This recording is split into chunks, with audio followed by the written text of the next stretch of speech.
Hello दोस्तों, कैसे हो।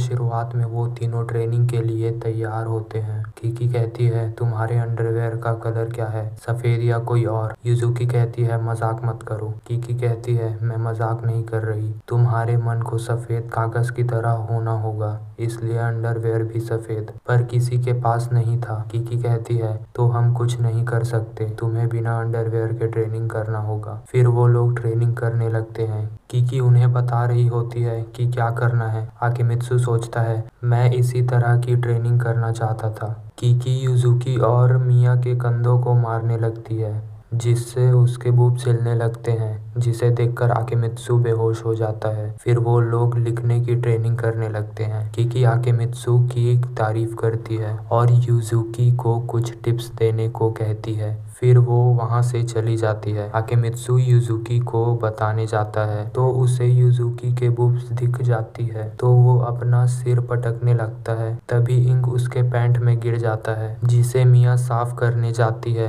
तब युजुकी आ जाती है और आकिमित्सु को मारने लगती है। वो लोग बाहर जाते हैं, जहाँ वो सफेद अंडरवेयर खरीदते हैं। जब वो वापस आते हैं तो किकी उन्हें जमीन पर सोने को कहती है। एक साथ वो लोग गुस्सा हो जाते हैं पर सो जाते हैं। फिर हमें फ्लैशबैक दिखाया जाता है, जिसमें किकी कीजो से पूछती है, तुम ट्रेनिंग में इतनी जल्दी क्यों कर रहे हो। कीजो कहता है, ये फैसला हमारे ऊपर के लोगों का है। अगले दिन हमें उन तीनों को दिखाया जाता है, जिनमें से एक भी ठीक से सोया नहीं था। किकी कहती है, आज मैं कुछ अलग ट्रेनिंग कराऊंगी। वो तीनों थके हुए थे। किकी कहती है, तुम्हारे हार्ड वर्क के लिए तुम्हें इनाम मिलेगा, और उन तीनों को सौना में बैठा देती है। आकिमित्सु युजुकी और मिया के बारे में सोचने लगता है। तभी आकिमित्सु से युजुकी का हाथ टच हो जाता है। वो दोनों डर जाते हैं, जिससे आकिमित्सु मिया से टकरा जाता है। फिर वो दोनों घबरा जाते हैं। फिर उन्हें समझ आता है कि इस ट्रेनिंग में उन्हें अपने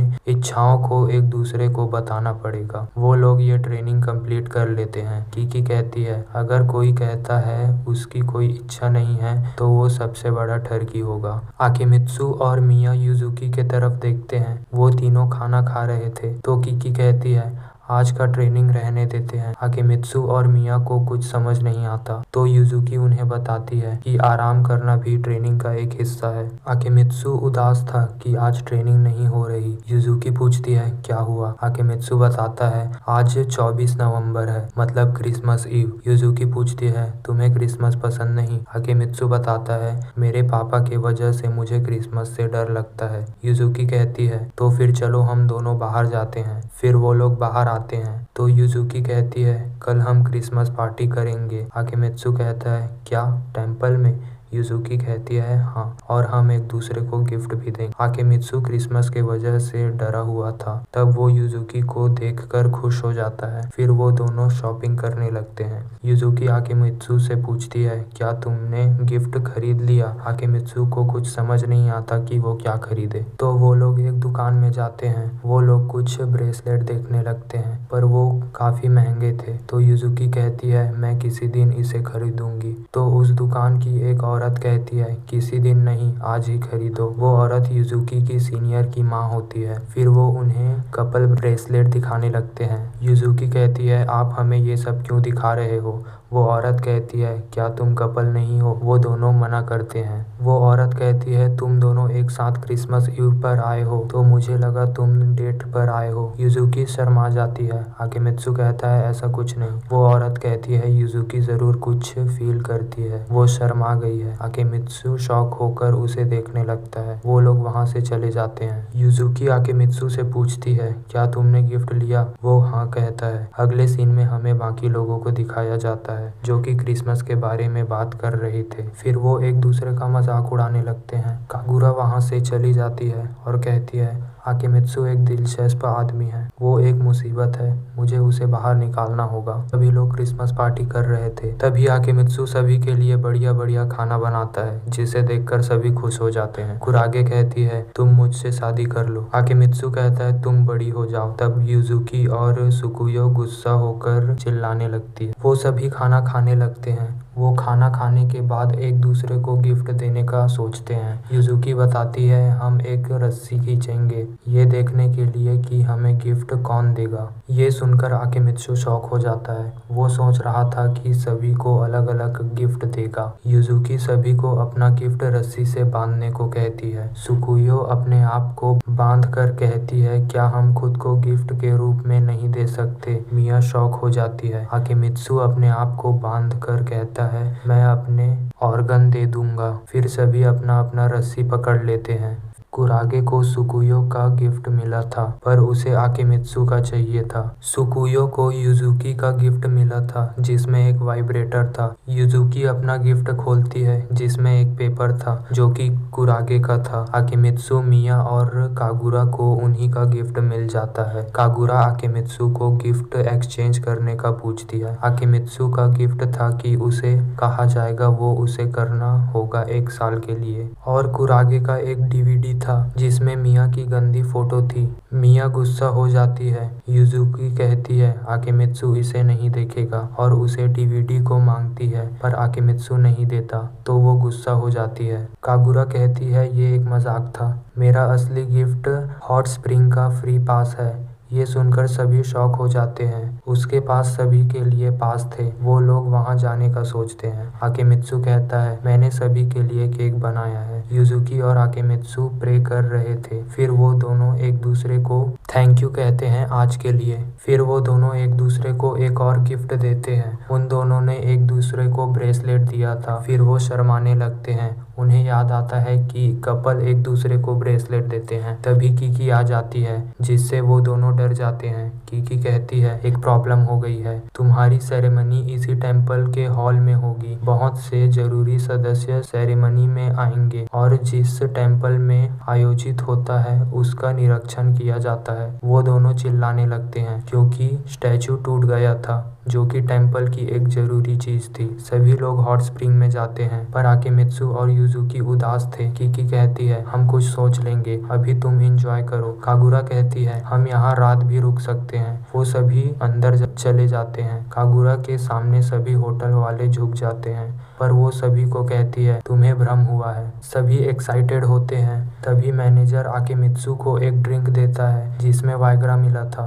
दूसरी तरफ हमें लड़कियों को दिखाया जाता है जो कि युजुकी की तारीफ कर रही थी। सुकुयो कहती है काश मेरे बूब्स और बड़े ना होते। कुरागे उसके ऊपर कूदकर उसके बूब्स को मांगने लगती है। फिर वो लोग हॉट स्प्रिंग में जाते हैं। तभी वहाँ मिया आती है जिसे देखकर सब उसकी तारीफ करने लगते हैं। तो वो कहती है काश आकेमित्सु भी ऐसा ही कहे। युजुकी और सुकुयो शॉक होती है। तभी कीकी आती है जो मिया को परेशान करने लगती है। तभी वो सब कागुरा के बारे में बात करने लगते हैं। मिया उसकी तारीफ करने लगती है कि वो हमेशा उसका साथ देती है और कहती है वो मुझे कभी धोखा नहीं देगी क्योंकि वो मेरी बेस्ट फ्रेंड है। आकेमित्सु सोचता है ये लोग मेरे पर्सनल बात में क्या कर रहे हैं। मैं इन्हें देखकर छुप गया पर ऐसा लग रहा है मैं छुप कर इन्हें देख रहा हूँ। वो सोचता है मुझे यहाँ से निकल जाना चाहिए। तभी कागुरा उसे देख लेती है। कागुरा सभी से कहती है अगर आकेमित्सु तुम्हें छुप कर देख रहा होता तो तुम क्या करते। युजुकी और सुकुयो कहती है हम उसे मार देंगे। कागुरा उन्हें भड़काने लगती है और कहती है हमें उसे टेम्पल से बाहर निकाल देना चाहिए। ये सुनकर आकेमित्सु घबरा जाता है। युजुकी कहती है पर हम पहले उससे बात करेंगे। सुकुयो कहती है हाँ इसके पीछे जरूर कोई कारण होगा। मिया कहती है बिल्कुल, तुम आकेमित्सु को अभी तक नहीं समझी कागुरा। ये सब सुनकर आकेमित्सु रोने लगता है और उनके सामने जाने का सोचता है। तभी कागुरा एक साबुन फेंकती है जिससे आकेमित्सु का टॉवल खुल जाता है जिसे देखकर सब चिल्लाने लगते हैं। युजुकी कहती है ये सब अनजाने में हुआ। आकेमित्सु हाँ कहता है। युजुकी कहती है पर तुम कुछ देर के लिए छिपे हुए थे। कीकी कहती है छोड़ो भी अब। फिर वो लोग वापस जाने लगते हैं तो कागुरा कहती है मैं आज यहीं रुकूंगी। मिया कहती है मैं भी रुकूंगी। आकेमित्सु भी जाने लगता है तो कागुरा उसे एक और बात लेने कहती है और उसके कान में कुछ कहती है जिससे आकेमित्सु घबराते हुए कहता है मैं यहीं रुकूंगा। आकेमित्सु नहा रहा था। तभी वहाँ कागुरा आ जाती है जिसे देखकर वो घबरा जाता है और जाने लगता है। तभी कागुरा उसे किस कर लेती है जिससे आकेमित्सु नीचे गिर जाता है। कागुरा उसके ऊपर लेट जाती है। आकेमित्सु वहां से भागने लगता है पर कागुरा उसे उकसाने लगती है। आकेमित्सु अपने आप को मार देता है। कागुरा कहती है तुम बहुत जिद्दी हो और बताती है अभी तक जो हुआ वो सब मेरा प्लान था। आकेमित्सु उससे पूछता है तुमने ये सब क्यों किया। कागुरा कहती है मैं एक कीड़े को खत्म कर रही हूँ। वो कहती है तुम टेम्पल छोड़ दो। वो कहती है मेरा जापान आने का मकसद था एक सेक्सी रानी बनाना। मेरे प्लान के हिसाब से मिया वो थी। आकेमित्सु उसे रोकता है पर कागुरा उसे चुप रहने को कहती है। ये सब मिया देख रही थी। तभी कागुरा उसे हिप्नोटाइज करके सुला देती है और आकेमित्सु को भी। अगले सीन में हमें दिखाया जाता है आकेमित्सु बंधा हुआ था और कागुरा उसे अपने और अपने परिवार के बारे में बता रही थी जिसकी वजह से वो ये कर रही थी। आकेमित्सु कहता है ऐसा मत करो और मिया की मदद करो। कागुरा कहती है तुम टेम्पल में क्यों काम करते हो। आकेमित्सु कहता है क्योंकि मैंने उनके पैसे लौटाए नहीं, मैं टेम्पल अपने इच्छा को खत्म करने आया था। कागुरा कहती है तो तुम घर से भाग गए, तुम और मिया बस भाग रहे हो जबकि युजुकी मुसीबत का सामना करती है। वो कहती है मैं तुम्हारे सारे पैसे चुका दूंगी और टेम्पल के स्टैचू को भी ठीक करवा दूंगी, तुम्हें बस टेम्पल से जाना होगा। आकेमित्सु सोचने लगता है और वो चली जाती है। सभी लोग प्रार्थना कर रहे थे तभी आकेमित्सु कागुरा के बातों को याद करता है। फिर वो लोग मोची बनाने लगते हैं जिसके लिए वो दो ग्रुप में बढ़ जाते हैं। आकेमित्सु कहता है मैं सुकुयो और कुरागे के टीम में जाऊंगा। कुरागे मोची बनाने को गंदी चीजों से जोड़ने लगती है। आकेमित्सु और सुकुयो गुस्सा होते हैं। फिर वो लोग अपना पोजीशन चेंज कर लेते हैं तो आकेमित्सु सुकुयो के बूब्स को देखने लगता है। फिर वो पोजीशन बदल लेते हैं। आकेमित्सु को फिर सुकुयो के बूब्स दिख जाते हैं तो वो अपनी आंखों को फोड़ लेता है। फिर वो अपना मुंह धोने जाता है। फिर वो मिया और कागुरा की मदद करने जाता है पर वहाँ वो लोग नहीं होते। तभी मिया बनी के कॉस्ट्यूम पहनकर आती है। आकेमित्सु उसे देखकर शॉक हो जाता है। मिया कहती है ऐसे मत देखो, मुझे शर्म आ रही है। फिर वो मोची बनाने लगते हैं तो आकेमित्सु मिया को पकड़ लेता है ताकि उसे ठंड न लगे। कागुरा ये सब कैमरे में रिकॉर्ड कर रही थी। मिया का चेहरा लाल हो गया था आकेमित्सु के पकड़ने के वजह से। आकेमित्सु ब्रेक लेने को कहता है तभी सुकुयो पीछे से कहती है मैं मदद कर दूं, वो भी बनी कॉस्ट्यूम पहनी हुई थी। वो कहती है मुझे यकीन नहीं हो रहा, तुम मुझे ब्लैकमेल कर रहे हो इसे पहनने के लिए और धमकी दे रहे हो कि सभी को बता देंगे हमारे किस के बारे में। आकेमित्सु कहता है मैंने ऐसा नहीं कहा। तभी कुरागे भी बनी कॉस्ट्यूम पहनकर आ जाती है। तभी युजुकी आती है जो कहती है ये क्या हो रहा है। वो काफी गुस्से में थी। आकेमित्सु उसे सब समझाता है। तब उसे पता चलता है ये सब कागुरा कर रही थी उसे बाहर निकालने के लिए। आकेमित्सु सबके लिए सूप बनाता है जो सभी को बहुत पसंद आता है। आकेमित्सु पूछता है किकी कहाँ है। युजुकी कहती है वो अपने कमरे में होगी तो आकेमित्सु खाना उसके कमरे में ले जाता है। किकी आकेमित्सु को ड्रिंक के लिए पूछती है। आकेमित्सु हाँ कहता है। फिर वो दोनों ड्रिंक करते हुए बातें करने लगते हैं। किकी कहती है युजुकी की सेरेमनी पास आ रही है। आकेमित्सु कहता है पर हमने तो स्टैचू अभी तक ठीक नहीं कराया। किकी कहती है इसे ठीक कराने के बाद युजुकी अपने टेम्पल को बचाने के सपने को पूरा कर लेगी। तुम क्या करोगे, क्या तुम यहाँ काम करोगे या फिर अपनी ट्रेनिंग जारी रखोगे। आकेमित्सु सोचने लगता है। किकी कहती है तुम महान हो, काश मैं तुम्हें अपने पास रख सकती जब मैंने टेम्पल संभाला था। आकेमित्सु कहता है आपके साथ टेम्पल चलाना सुनने में इंटरेस्टिंग लगता है। किकी कहती है तुम मेरे लिए काम करोगे और उसे परेशान करने लगती है। तो आकेमित्सु नहाने चला जाता है। फिर न्यू ईयर आ जाता है। सभी एक्साइटेड थे। सुकुयो आकेमित्सु से नाराज हो जाती है क्योंकि उसने सुकुयो की तारीफ नहीं की। फिर आकेमित्सु उसकी बहुत तारीफ करता है। ये सुनकर वो भाग जाती है। फिर वो कुरागे से मिलता है और उसकी तारीफ करता है तो वो कहती है मेरी तारीफ बड़ी लड़की की तरह करना। फिर वो कैंडी वाले को देखकर उसके तरफ भाग जाती है। तभी मिया आकेमित्सु से मदद मांगती है। आकेमित्सु उसकी मदद करता है और कहता है तुम सुंदर लग रही हो। मिया कहती है शायद किमोनो की वजह से। आकेमित्सु कहता है मेरा वो मतलब नहीं था, लड़कियों की तारीफ करना मुश्किल होता है। मिया कहती है ये आसान है, सीधा बोल दो तुम्हें क्या अच्छा लग रहा है। फिर आकेमित्सु युजुकी से मिलता है और उसे कहता है तुम सुंदर डर हो। युजुकी शर्मा जाती है और कहती है हम सब बहुत समय बाद एक साथ श्राइन आए हैं, उम्मीद करती हूँ हम हर साल आएं। आकेमित्सु कागुरा की बात को सोचने लगता है। युजुकी कहती है मैं टेम्पल को बचाऊंगी।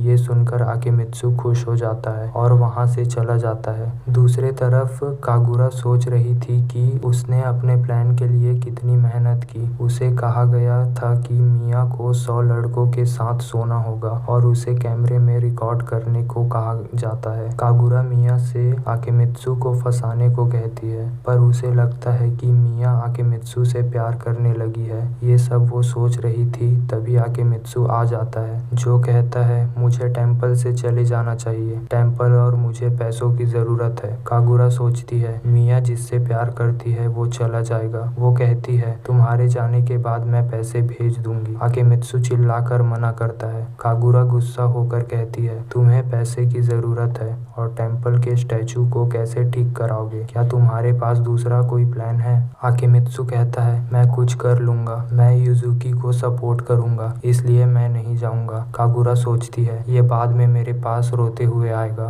आकेमित्सु कहता है मैं अब मिया से किया प्रॉमिस भी पूरा कर पाऊंगा, मैं उसे धोखा नहीं दे सकता। कागुरा गुस्से से कहती है तुम युजुकी से प्यार करते हो और मिया तुमसे प्यार करती है। वो आकेमित्सु से कहती है तुम मिया को नहीं जानते, वो बहुत गुस्सा थी। आकेमित्सु हंसते हुए कहता है तुम मिया के बारे में सोचती हो। कागुरा मना करती है और आकेमित्सु को मार देती है। फिर वो चली जाती है। वो बाकी लोगों के पास आती है तो युजुकी उससे जल्दी पैसे कमाने का तरीका पूछती है। मिया कागुरा की तारीफ करने लगती है। आकेमित्सु सोकर उठता है, तभी युजुकी आकर उसका हाल चाल पूछने लगती है और कहती है मैं और किकी बाहर जा रहे हैं, पर मिया और कागुरा यही हैं। आकेमित्सु डर जाता है। अगले सीन में आकेमित्सु मिया से पूछता है बाकी सब कहाँ हैं? मिया बताती है सुकुयो और कुरागे सो रहे हैं और कागुरा अपने रूम में कंप्यूटर चला रही है। आकेमित्सु फिर डर जाता है। मिया आकेमित्सु को कागुरा के पास ले जाती है। मिया कहती है आकेमित्सु तुमसे डर रहा है। वो कागुरा को कहती है तुम और आकेमित्सु साथ हो जाओ। कागुरा कहती है ये ज्यादा हो रहा है। मिया उन दोनों को एक जगह बंद कर देती है। आकेमित्सु डरा हुआ था। कागुरा कहती है मैंने सोचा नहीं था मेरा प्लान मुझी पर इस्तेमाल किया जाएगा। कागुरा अपने कपड़े उतारते हुए कहती है अगर मैंने सबको बताया कि तुमने मुझे छेड़ा तो तुम्हें बाहर निकाल दिया जाएगा। वो कहती है तुम मेरे प्लान के बारे में मिया को क्यों नहीं बता देते? आकेमित्सु कहता है मैं नहीं बताऊंगा, मुझे तुमसे लड़ना नहीं है, मुझे तुमसे दोस्ती करनी है। कागुरा दरवाजे को तोड़कर बाहर आ जाती है। वो सोचती है आकेमित्सु को मिया से प्यार करवाना होगा, फिर सब ठीक हो जाएगा। वो आकेमित्सु को दोस्त बनने के लिए कहती है। सुकुयो सपना देख रही थी कि आकेमित्सु उसे किस कर रहा है, पर वो उठती है तो उसने कुरागे को पकड़ा हुआ था। वो उससे माफी मांगती है, फिर आकेमित्सु से मिलती है और उसके बारे में सोचने लगती है। तभी मिया आकेमित्सु के पास आती है, जिसे देखकर सुकुयो सोचती है ये इतने क्लोज कैसे हो गए। तभी कुरागे उसे कैमरे में आकेमित्सु और मिया की गंदी वीडियो दिखाती है,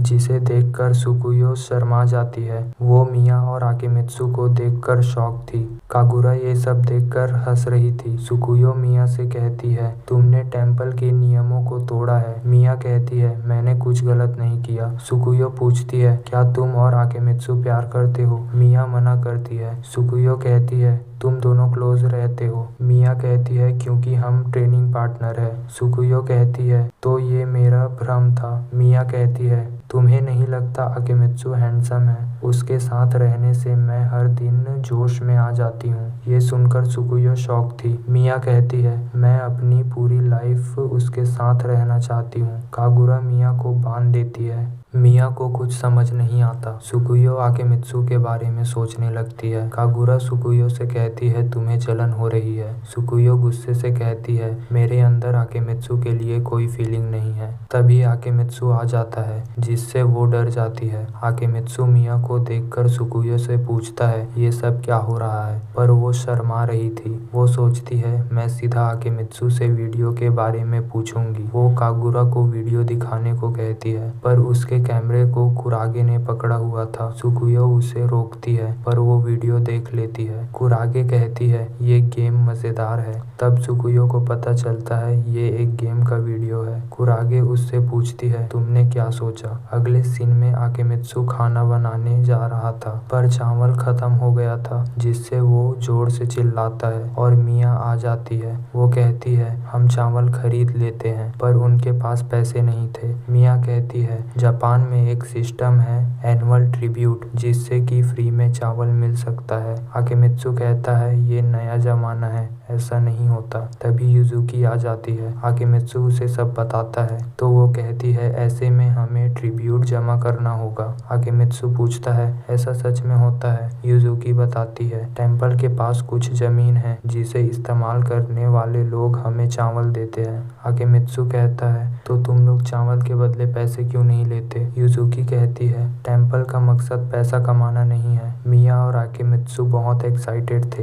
एक बूढ़ा आदमी कहता है यहाँ चावल नहीं है, चले जाओ यहाँ से। युजुकी बार बार बेल बजाती है। वो कई घर जाते हैं पर उन्हें चावल नहीं मिलता। एक औरत कहती है चावल के बदले तुम्हें मेरा घर साफ करना होगा। वो लोग सफाई करते हैं पर उन्हें चावल नहीं मिलता। वो आखिरी घर जाते हैं। वहाँ एक औरत थी जो उन्हें चावल ले जाने कहती है, जिससे मिया और आकेमित्सु खुश हो जाते हैं। वो लोग घर के अंदर जाते हैं और उस औरत के बच्चों से मिलते हैं। वो बच्चे युजुकी को उसके बूब्स दिखाने कहते हैं। मिया उन्हें डांटने लगती है। फिर वो बच्चे मिया को दिखाने को कहते हैं। आकेमित्सु और वो औरत युजुकी के माँ के बारे में बात करने लगते हैं। तभी वो बच्चे मिया के कपड़े उतार देते हैं। वो लोग चावल ले जाने लगते हैं। युजुकी ने बहुत सारा चावल उठाया था, जिसे देखकर वो दोनों हैरान थे। किकी बता रही थी कि सेरेमनी से पहले टेम्पल के स्टैचू को ठीक कराना होगा। वो बताती है इसे ठीक कराने का खर्च 5 लाख येन होगा। युजुकी कहती है मैं कुछ कर लूंगी। ये सुनकर आकेमित्सु और किकी शॉक हो जाते हैं। युजुकी कहती है ये मुझ पर छोड़ दो, आखिरकार ये टेम्पल मुझे ही संभालना है। आकेमित्सु युजुकी की मदद करने के लिए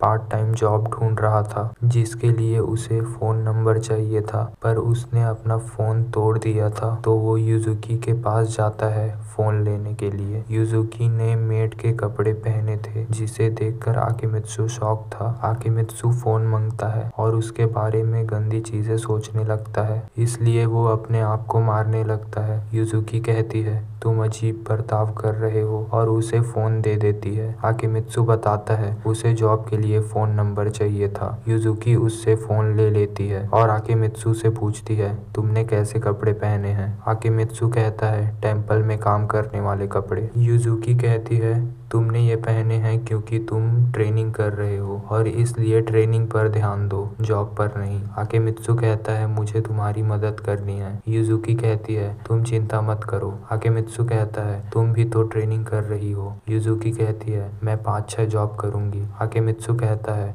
कम से कम मुझे मदद तो करने दो। युजुकी कहती है ये सब मैंने शुरू किया था, सभी को इसमें लाना गलत होगा और मेरी माँ ने ये सब अकेले किया था। आकेमित्सु कहता है मुझे काम करने का एक्सपीरियंस है, इसे मुझे संभालने दो। वो लोग बहस करने लगते हैं। तभी आकेमित्सु युजुकी के ड्रेस के बारे में बोलता है, जिससे वो शर्मा जाती है। युजुकी को याद नहीं था कि उसने क्या पहना है। वो बताती है कि ये कपड़े उसके दोस्त के काम करने के कपड़े हैं। युजुकी के दोस्त ने युजुकी को काम करने के लिए पूछा था, इसलिए वो ये कपड़े लाई थी। आकेमित्सु जब युजुकी के पास आया तो वो इन्हें पहनकर सो गई थी। आकेमित्सु कहता है तो तुम थकी हुई थी। युजुकी कहती है अगर मैं थकी हुई थी तो मुझे नींद आएगी, अगर तुम मुझे सुला देते हो तो तुम जीत जाओगे। आकेमित्सु कहता है पर कैसे। युजुकी कहती है शायद मसाज करके या कुछ और। आकेमित्सु सोचता है ये मैं नहीं कर सकता। युजुकी कहती है तो तुम हार मानते हो, मैं तुम्हें फोन नहीं दूंगी। ये सुनकर आकेमित्सु मसाज करने लगता है और युजुकी के बारे में उल्टी सीधी बातें सोचने लगता है। वो जल्दी जल्दी करने लगता है, जिससे युजुकी चिल्लाने लगती है और उसे सुकुयो सुन लेती है और अंदर चली आती है। युजुकी कहती है मैं खुद से सब कर लूंगी। आकेमित्सु कहता है तुम इतनी जिद्दी क्यों हो। सुकुयो को कुछ समझ नहीं आ रहा था। युजुकी कहती है इससे तुम्हारा कोई लेना देना नहीं है। आकेमित्सु कहता है ऐसा है तो मैं वो करूंगा जो मुझे करना है। वो सुकुयो को को बाहर चलने के लिए पूछता है और चले जाता है। सुकुयो को लगता है आकेमित्सु उसे शादी करने के लिए पूछ रहा है। वो आकेमित्सु के बातों के बारे में सोच रही थी। उसे लगता है वो फिर गलत समझ रही है। अगले सीन में वो टेम्पल के बाहर तैयार होकर खड़ी हुई थी। उसने नए और अपने पसंद के कपड़े पहने हुए थे। तभी आकेमित्सु आता है जिसने काम करने वाले कपड़े पहने हुए थे। सुकुयो को समझ आता है कि ये कोई डेट नहीं है। आकेमित्सु सुकुयो की तारीफ करता है कि वो सुंदर दिख रही है। सुकुयो शर्मा जाती है और चलने को कहती है। वो पूछती है हम कहाँ जा रहे हैं। आकेमित्सु कहता है फोन खरीदने। सुकुयो को समझ आता है वो गलत सोच रही थी। आकेमित्सु को बस मदद चाहिए। वो आकेमित्सु से पूछती है उसे कौन सा फोन खरीदना है। आकेमित्सु को कम पैसे खर्च करने थे। वो फोन खरीद लेते हैं। उस दुकान की लड़की उन दोनों को लवर समझती है जिससे सुकुयो शर्मा जाती है और घर जाने का सोचती है। तभी आकेमित्सु उसे मदद करने के लिए एक जूस का पैकेट देता है। सुकुयो उसे नंबर एक्सचेंज करने कहती है। आकेमित्सु बहुत खुश था क्योंकि उसने पहली बार किसी लड़की का नंबर लिया था। सुकुयो कहती है अभी तुम्हें टेम्पल की सभी लड़कियों का नंबर मिलेगा। आकेमित्सु कहता है ये फोन मैंने सीक्रेट काम के लिए खरीदा है। सुकुयो फिर गलत समझती है।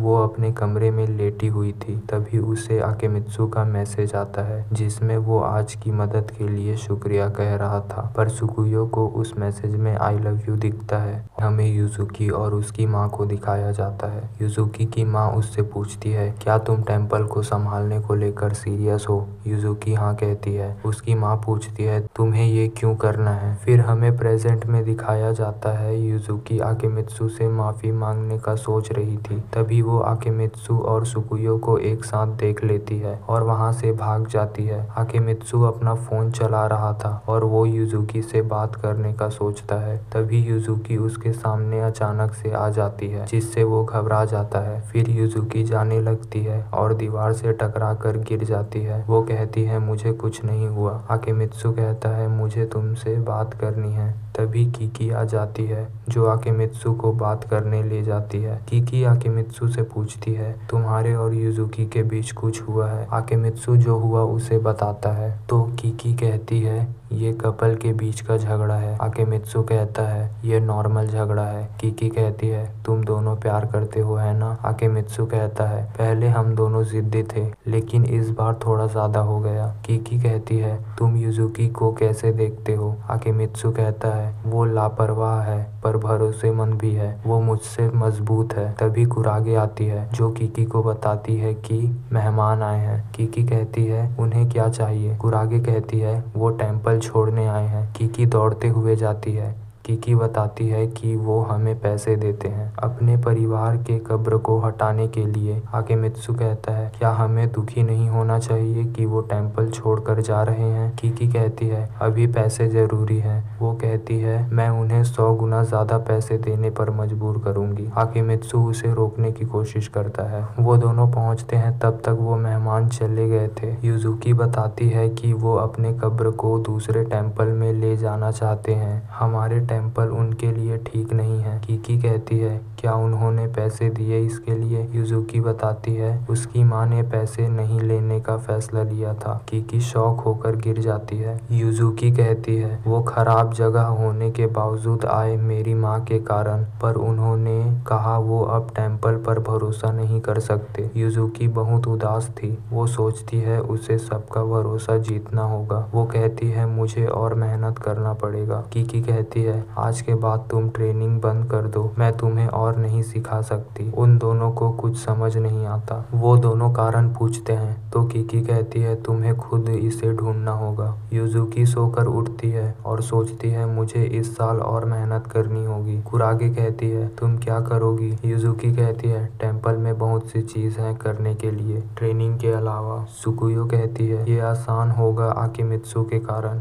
वो टेम्पल को हमेशा साफ रखता है। युजुकी यूजुकी कहती है और भी चीजें होती है करने को और कहती है आकिमित्सु कहाँ है। कागुरा बताती है वो कीकी की मदद कर रहा है उसके बिजनेस में। सुकुयो कहती है उसने मेरा मैसेज भी नहीं पढ़ा। मिया पूछती है तुम्हारे पास आकिमित्सु का नंबर है। वो कहती है तुम्हारे पास क्यों है और मेरे पास क्यों नहीं। कुरागे भी यही कहती है। कागुरा कहती है मेरे पास है। यूजुकी उदास लगती है। वो सफाई करने जाती है पर टेम्पल पहले से साफ था। वो अपने लिए काम ढूंढती है पर उसे कोई काम नहीं मिलता। दूसरी तरफ आकिमित्सु कीकी को मना रहा था कि वो यूजुकी की ट्रेनिंग फिर शुरू कर दे। कीकी कहती है उसे खुद करना होगा, मैं कुछ नहीं करूंगी और वो वहाँ से चली जाती है। तभी आकिमित्सु को सुकुयो का फोन आता है। वो बहुत गुस्से में थी क्योंकि आकिमित्सु फोन नहीं उठा रहा था। सुकुयो बताती है यूजुकी गायब है। ये सुनकर आकिमित्सु उसे ढूंढने जाता है। वो बहुत से जगह यूजुकी के बारे में पूछता है पर उसे यूजुकी नहीं मिलती। फिर हमें यूजुकी को दिखाया जाता है जो एक जगह बैठी हुई थी।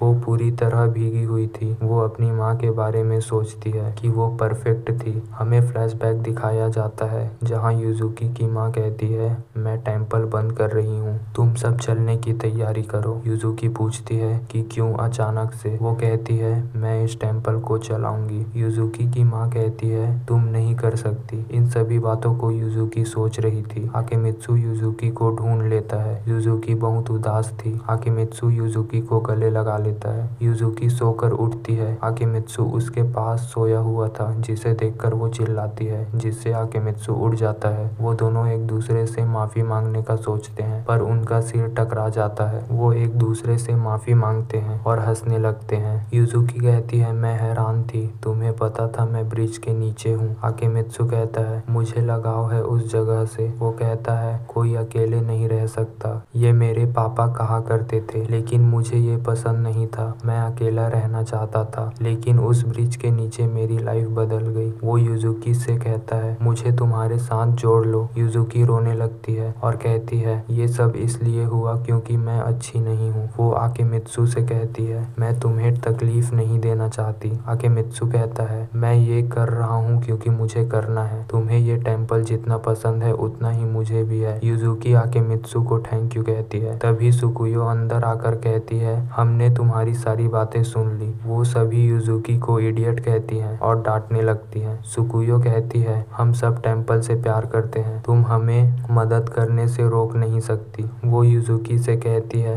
अब तुम अलग हो गई हो क्योंकि तुम्हारे पास बस आकिमित्सु का नंबर नहीं है। यूजुकी गुस्सा हो जाती है और नंबर लेती है। तभी कीकी आ जाती है जो यूजुकी से कहती है तुम एनर्जेटिक लग रही हो। यूजुकी कहती है मैं समझ चुकी हूँ आपने मेरी ट्रेनिंग क्यों बंद करा दी। वो बताती है जब मैं अपने माँ की तरह नहीं बन पाई तो मैं घबरा गई और सोचने लगी कि दूसरे मेरे बारे में क्या सोचते हैं, लेकिन मैं बस रिश्ते बचाना चाहती थी टेम्पल और सभी के बीच। वो कीकी से फिर ट्रेनिंग शुरू करने कहती है पर कीकी चली जाती है और कहती है पहले तबीयत पर ध्यान दो फिर ट्रेनिंग पूरी करेंगे। यूजुकी थैंक यू कहती है। यूजुकी की तबीयत ठीक हो गई थी। वो आकिमित्सु से कहती है मैं अब जॉब नहीं ढूंढूंगी। वो कहती है मैं डोनेशन मांगूंगी सपोर्टर से स्टैचू ठीक करवाने के लिए। हम सभी टेम्पल को बचाएंगे। आकिमित्सु हाँ कहता है और इसी के साथ ये सीरीज खत्म हो जाती है। मिलते हैं किसी और सीरीज में, तब तक के लिए बाय बाय।